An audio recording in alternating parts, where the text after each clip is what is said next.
Selamat siang kepada abang dan kakak sekalian. Perkenalkan, nama saya Arnold Benedict Chris, NIM 19040300. Pada hari ini saya akan menjelaskan tentang proses permesinan.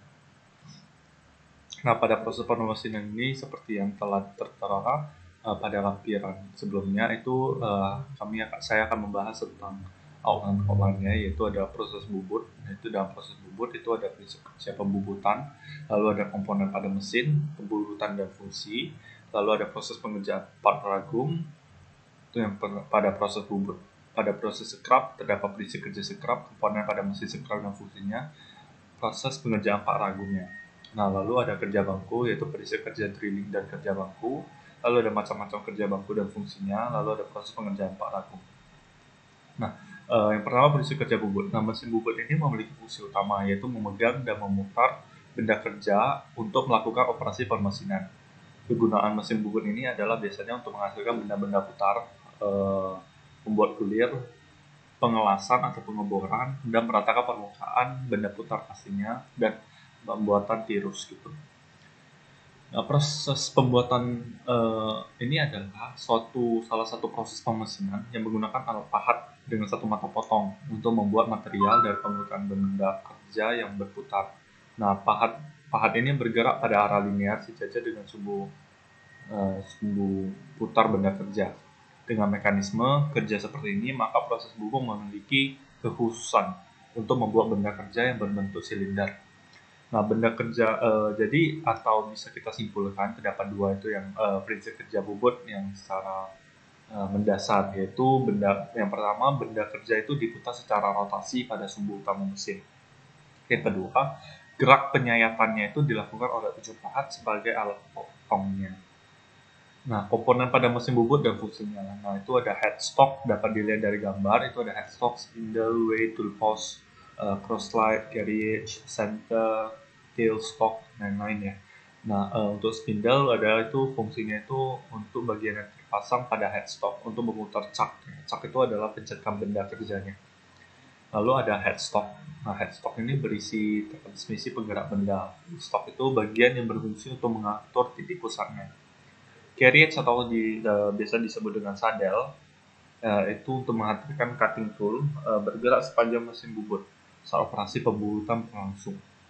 Lalu ada tool post. Tool post ini adalah tempat untuk memasang pahat. Lalu ada bed. Bed ini adalah meja di mana headstock dan tailstock dan bagian lainnya itu terpasang dengan kuat. Lalu ada waist, tempat jalannya carriage dan tailstock. Spindle speed selector adalah tuas yang digunakan untuk mengatur kecepatan spindle atau merubah kecepatan spindle-nya. Lalu ada peluncur lintang. Peluncur lintang ini untuk fungsinya untuk menghantarkan pahat dengan arah yang tegak lurus dengan gerakan pembawanya. Nah, dapat dilihat di gambar ada beberapa pengerjaan dari Pak Ragum ya. Itu kalau mesin bubut itu ada beberapa caranya, itu ada facing, taper turning, contour turning, palm turning, chamfering, cut off, threading, dan lain-lain. Nah, pertama kita itu harus mencari mesin bubut ini pada Ragun dapat dilakukan untuk ulir dan pemutar ulirnya.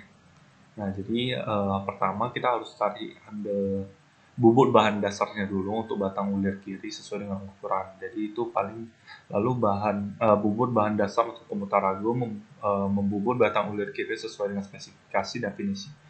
Nah, lalu berarti pertama kita akan lakukan facing dulu, lalu nanti akan ada untuk ulirnya kita akan ada cut off, lalu ada nanti untuk ulirnya kita ada threading untuk membuat ulirnya. Lalu juga tadi pada pengenalan, bubut itu dapat menghaluskan permukaan yang bulat, lalu kita itu adalah finishingnya. Lalu prinsip kerja mesin scrap. Mesin scrap adalah satu mesin perkakas dengan gerakan utama lurus bolak-balik secara vertikal maupun secara horizontal. Nah, prinsip pengerjaan pada mesin scrap ini adalah benda yang disayat atau dipotong dalam keadaan diam, kemudian dipahat bergerak lurus bolak-balik atau maju mundur untuk melakukan penyayatan. Mesin ini digunakan untuk mengerjakan bidang-bidang yang rata, cembung, cekung, beralur pada posisi mendatar, tegak, maupun dalam posisi yang miring. Nah, komponennya itu ada badan mesin, meja mesin, tuas posisi pahat, dan lain-lainnya. Badan mesin itu fungsinya sebagai tempat seluruh bagian mesin, mekanik, penggerak, tuas pengatur. Lalu untuk meja mesin adalah fungsinya sebagai tempat dudukan benda kerja atau penjepit benda kerja.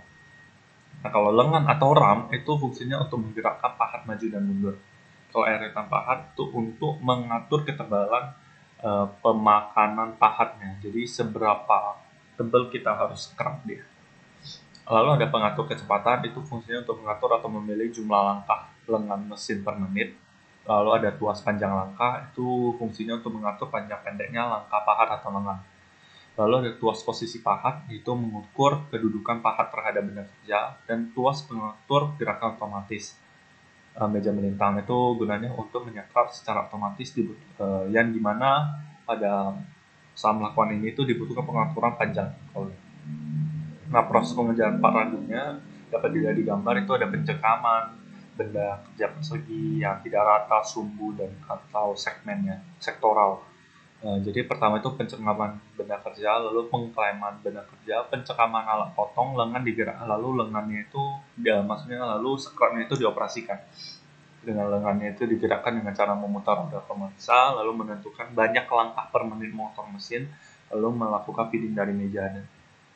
Nah, kalau prinsip kerja drilling dan kerja bangku, kalau mesin drilling itu adalah suatu alat industri yang berfungsi untuk melakukan pengeboran atau melakukan perlubangan pada lembaran kerja dengan menggunakan alat potong yang berputar atau yang biasa disebut dengan bor. Kalau kerja bangku itu adalah proses pengerjaan yang dilakukan dengan tenaga manusia, yang dimana biasa kalau kerja bangku ini kita membutuhkan sumber daya manusia yang terampil dalam melakukan kerja bangku. Jadi harus adanya pendidikan dan latihan rutin. Nah, macam-macam kerja bangku. Nah, macam-macam kerja bangku itu ada ragum, mesin bor, lalu ada snay, ada tap, lalu ada gerinda dan lain-lain. Namun yang saya jelaskan di sini cuma 4, itu ragum, mesin bor, snay dan tap.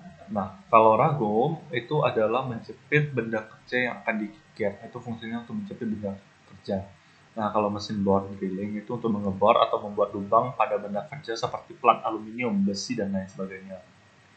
Snay itu untuk membuat ulir pada sepotong besi bulat atau untuk memperbaiki ulir pada baut yang sudah rusak. Sedangkan tap itu adalah untuk memotong ulir agar cocok untuk buat pasangannya atau bak tanah. Proses pengerjaan ragum. Jadi pada saat dapat dilihat ini kan adalah ragumnya ya. Jadi proses pengerjaannya itu, jadi kalau ada baja itu nanti kita akan cutting dulu. Setelah kita cutting kita akan gerinda supaya halus. Lalu kita akan menggunakan mesin drilling untuk yang bolong-bolongannya dan lain sebagainya. Mungkin akan ada pakai tap and dice, mesin dan milling gitu.